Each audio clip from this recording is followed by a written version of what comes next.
മറ്റൊരു വാർത്തയിലേക്ക് അയോധ്യ സംഭാവന കൊള്ളയിൽ കൂടുതൽ സമയം അനുവദിക്കണമെന്ന് SIT 15 ദിവസമാണ് അന്വേഷണത്തിന് അധികമായി ആവശ്യപ്പെട്ടത്. അന്വേഷണം വിപുലമാക്കുമെന്ന് SIT അറിയിച്ചിട്ടുണ്ട്. ശരത് ലാലാണ് ഡൽഹിയിൽ നിന്നും വിവരങ്ങളുമായി ചേരുന്നത്. ശരത് ലാൽ, 15 ദിവസം അധികമായി SIT സമയം ചോദിക്കുന്നു. അപ്പോൾ നേരത്തെ തന്നെ ചമ്പത് റായിയെ ചോദ്യം ചെയ്തിരുന്നു. 3 മണിക്കൂർ നീണ്ട ചോദ്യം ചെയ്യലൊക്കെ ആയിരുന്നു ഉണ്ടായിരുന്നത്. അദ്ദേഹത്തിന്റെ മൊഴിയൊക്കെ പരിശോധിച്ച് വരികയാണ് എന്നാണ് മനസ്സിലാക്കുന്നത്. അതിനുശേഷവും മറ്റു പലരെയും ചോദ്യം ചെയ്തിട്ടുണ്ട്. അപ്പോൾ ഈ അന്വേഷണത്തിന്റെ ദിശ ഉന്നതരിലേക്ക് പോകുന്നു എന്ന് തന്നെയാണോ നമ്മൾ മനസ്സിലാക്കേണ്ടത്? അതിൻ്റെ കൂടെ പശ്ചാത്തലത്തിലാണോ നിലവിൽ അധികം സമയം 15 ദിവസത്തെ സമയം SIT തേടിയിരിക്കുന്നത്?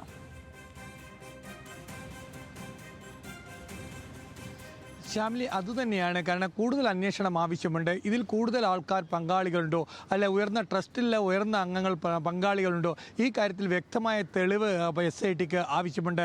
അതിനുവേണ്ടി കൂടുതൽ സമയം അന്വേഷണത്തിന് വേണം. അല്ലെങ്കിൽ 8 പേർ, ഇപ്പോൾ ജയിലിലുള്ള 8 പേരെ ചോദ്യം ചെയ്ത അവരുടെ മൊഴി ഒത്തുനോക്കി, അല്ലെങ്കിൽ നേരത്തെയുള്ള ട്രസ്റ്റ് സെക്രട്ടറിയും അതുപോലെ തന്നെ മറ്റ് ട്രസ്റ്റ് അംഗങ്ങളുടെയും മൊഴിയൊക്കെ ഒത്തുനോക്കി അതിൽ ശാസ്ത്രീയമായ പരിശോധന നടത്തി ഇതിൽ കൂടുതൽ തെളിവ് കണ്ടെത്തി അത്തരത്തിലേക്ക് ഉന്നത തലങ്ങളിലേക്ക് അന്വേഷണം വ്യാപിപ്പിക്കാനുള്ള ഒരു നടപടി എന്ന നിലയിലാണ് ഇപ്പോൾ SIT 15 ദിവസത്തെ കൂടുതൽ സമയം ആവശ്യപ്പെട്ടിരിക്കുന്നത്. ഏതായാലും 15 ദിവസത്തെ സമയം കൂടുതൽ നൽകുമെന്ന് തന്നെയാണ് ലഭിക്കുന്ന വിവരം. ഏതായാലും ഇത് സംബന്ധിച്ച് RSS ഒരു അന്വേഷണം നടത്തിയിരുന്നു.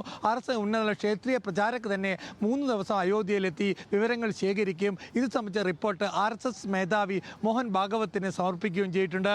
അതിൻ്റെ അടിസ്ഥാനത്തിൽ മോഹൻ ഭാഗവത് ഇക്കാര്യത്തിലുള്ള തീരുമാനം ഈ 10 മുതൽ 12 വരെ കർണാടകയിൽ നടക്കുന്ന RSSന്റെ പ്രാന്ത പ്രചാരകന്മാരുടെ ബൈഠക്കിൽ വെച്ച് അദ്ദേഹം ഇക്കാര്യത്തിൽ വ്യക്തമായൊരു തീരുമാനം വ്യക്തമാക്കുമെന്ന് തന്നെയാണ് RSS വൃത്തങ്ങൾ പറയുന്നത്.